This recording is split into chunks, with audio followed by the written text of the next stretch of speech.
caméraman si c'est bon ñu dem ah yéen la ñuy xaar su baaxee rek chef bàyyi xel moo leen lijjante ya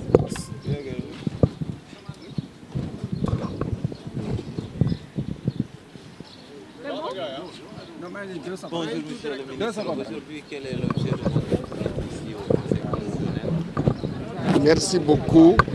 Je suis accompagné de Dr Tabouré Agne, le mandataire de l'entité indépendante MTN 2024.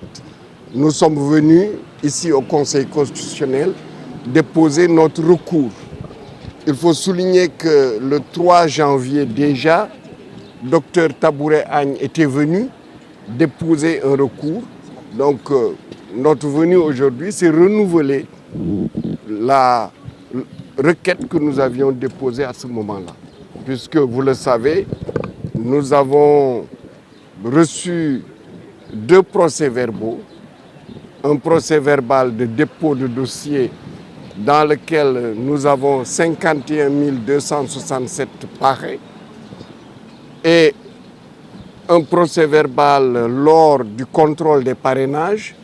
dans lequel il nous est indiqué 51 254 parrains. C'est le même fichier que nous avions déposé et nous pensons bien qu'il n'y a pas de souris qui sont venus manger 13 parrains. Donc, ceci nous a amené à prendre un huissier qui a fait le constat et nous sommes venus aujourd'hui demander au Conseil constitutionnel d'examiner notre dossier et de donner suite à notre requête. Les plaintes sont nombreuses et aussi les recours sont nombreux. Aujourd'hui, vous gardez bon espoir que votre demande sera prise en compte? Oui, je pense que les plaintes sont nombreuses parce qu'il y a énormément d'irrégularités, énormément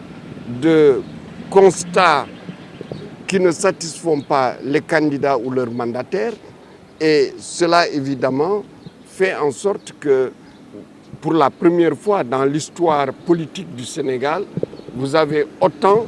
de requêtes, autant de recours. Et nous pensons qu'il revient au Conseil constitutionnel d'examiner toutes les requêtes, je dis bien toutes les requêtes,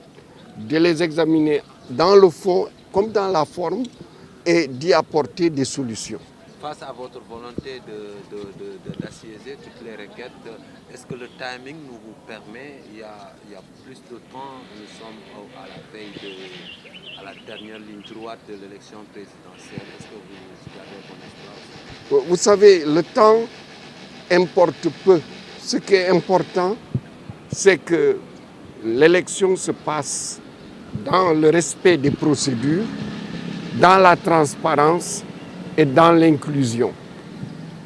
Si je suis un candidat, si on me rejette pour des raisons valables, je n'ai aucun problème.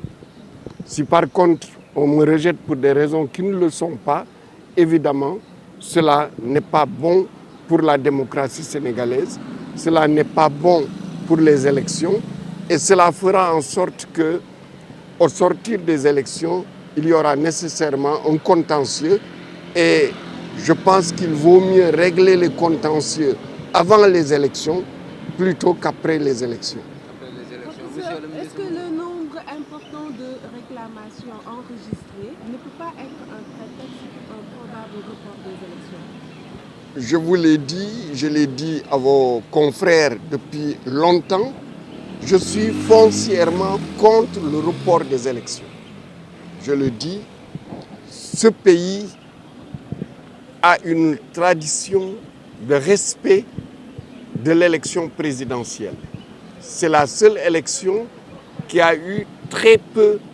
de reports dans le sens où peut-être des reports de quelques jours seulement, mais jamais de report comme on l'a connu avec les élections locales ou les élections législatives. Je suis contre un tel précédent. De la même façon, j'exige que les droits de tous les candidats soient respectés, de tous les candidats, ceux qui sont comme moi libres de circuler, comme ceux qui sont en prison. qu'on respecte le droit de tous les candidats et qu'on donne suite à... Vous savez, vous avez un candidat, par exemple, M. Sonko. La justice lui a donné droit de retrouver son nom dans le fichier électoral. La justice lui a donné droit de pouvoir retirer ses fiches de parrainage. Mais c'est l'administration qui a refusé d'appliquer les décisions de justice. Nous considérons qu'il faut que tout le monde, comme je l'ai dit, les gens libres comme moi, les gens qui sont en prison, qu'on respecte leurs droits pour qu'on ait des élections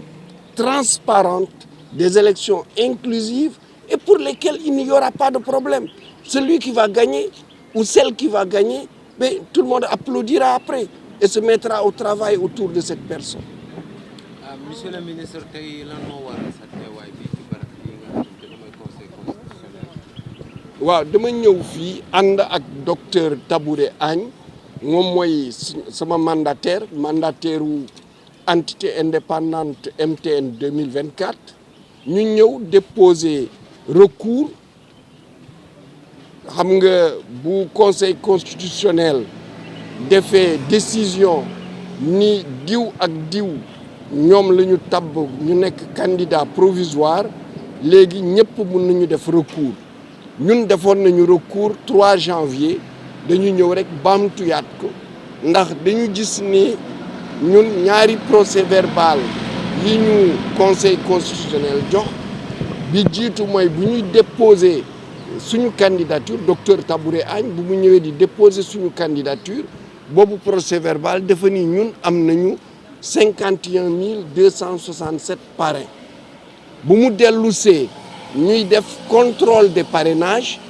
boobu procès verbal ni am nañu 51 254 parrains ci loolu rek lay yem ci gàttal am na yeneen ci loolu ñun yaakaar nañu ni amul ay janax yu dugg ci ordinateur bi lekk suñu fukki parrain ak ñett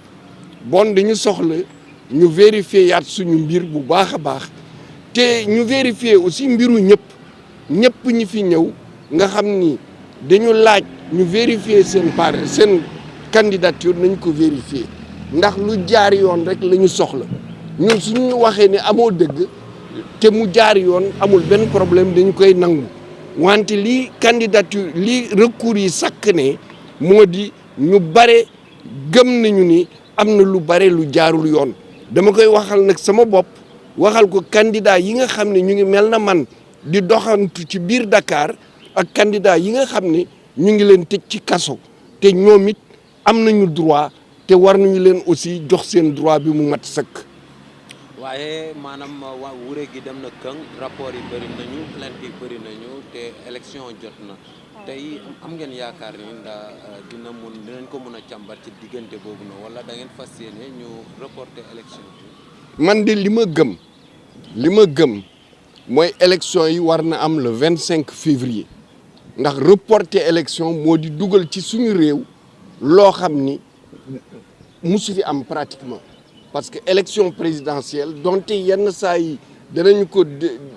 déplacer ay fan wante reporter moom musu ci am te dëgg la am na ci élection locale yi am na ci élection député yi mais du lo aada bu ñu war a dugal ci suñu réew dëgg dafa am solo recours yi bare na parce que ñu jaaxle dañu bare te ku nekk am na loo jaaxle man wax naa leen li ma jaaxle nii am na ñeneen fichier bi la ñu gëmatul parce que yaakaar nañu beneen fichier la ñu leen tegal am na ñoo xam ni dañu gis ni ci seen parrain yi nga xam ne dañu ko dugal ordinateur bi dugal na ci ay baat yu ci bokkul ak yu mel noonu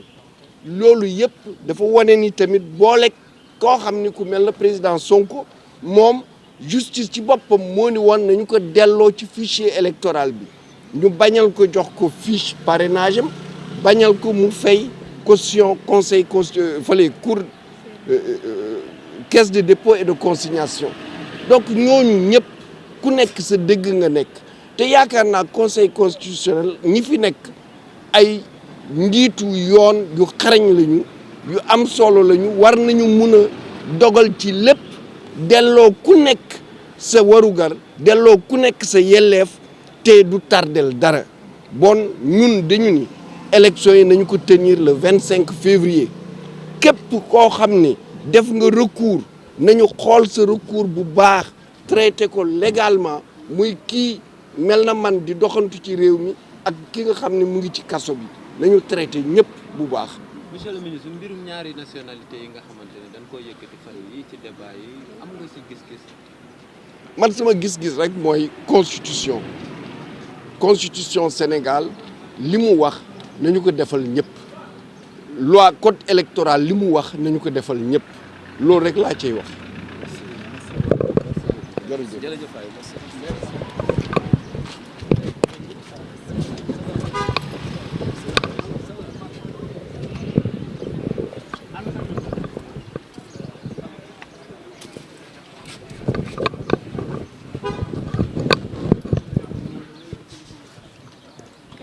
buñ taxaw fu amul naaj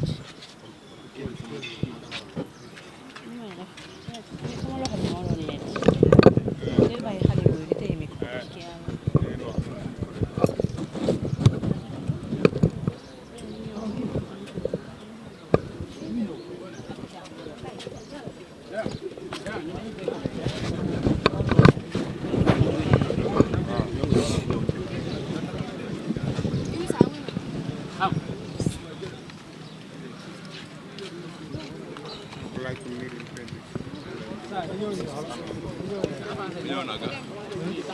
salaamaaleykum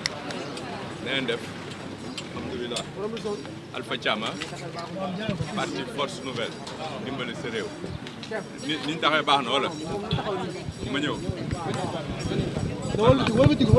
waaw baax ma jàkkaarloo caméra yi nii ah caméra yi c'est bon bismillah. waaw mën nga ñëw fàttali tur bi ak sant bi ak kuje boobu. xaaral may ko. caméra yi c'est bon. baax na pour yéen ñëpp. c'est bon. waaw mën nga ñëw fàttali. c'est bon. maa ngi tudd Alpha Thiam secrétaire général parti force nouvelle dimbali sa réew. tey ma ñëwoon conseil constitutionnel pour déposer suñu recours individuel bu suñu parti force nouvelle recours bi nag lu tax ñu déposer ko dañu jàpp ne que ne suñu àq ak suñuy droit dañ ko salfaañe mu doon loo xamee ne que ne sénégalais yu bëri yoo xamee ne que parrainé woon nañu gisuñu seen bopp ci biir parrainage bi ñuy massawu ñooñ ñëpp te nga xamee ne que ne le 25 février bu ñu naree dem voté ji 900 000 électeurs plus de 900 000 électeurs risquent de ne pas pouvoir voter loolu bu amee situation la boo xamee ne que ne dafay delloo Sénégal gannaaw te risque la pour suñu démocratie risque la pour ñu installer fi le chaos risque la boo xamee ne que niñ ko gisee Afrique ak yeneen dëkk yu bëri dañoo gis ne que armée dafa mujj def un 3e tour mooy jël pouvoir bi te ñaanuñu yàlla loolu xew fii Sénégal moo tax ñu nekk di woote pour nit ñi delloo ci seen xel ñu def recours ñu wax conseil constitutionnel na xoolaat dossiers yi nañu xool dossier papier yi nañu xool dossier informatique yi te ñu leen di wax nañu xool bu baax seen informaticiens yi rôle bi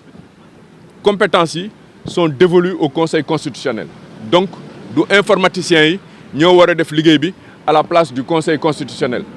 ñun waa parti force nouvelle dimbali sa réew suñu dossier dañ ñu jox 27 000 parrains yoo xamee ne que dañ ko considéré comme validé ñu jox ñu 6 000 doublons ñu bindal ñu 24 800 parrains yoo xamee ne que dañ ne ay OVNI lañu dañ leen considéré comme bu ñu nekkul ci biir fichier bi loolu metti ñu lool parce que boo ko xoolee bu ñu nee Alpha Thiam 20 juin 2027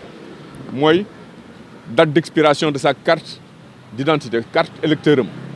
ñu reconnaître ko les services compétents du conseil constitutionnel ont bien trouvé et ont bien identifié cet électeur lan la ñuy wax date d'échéance bi ñu ne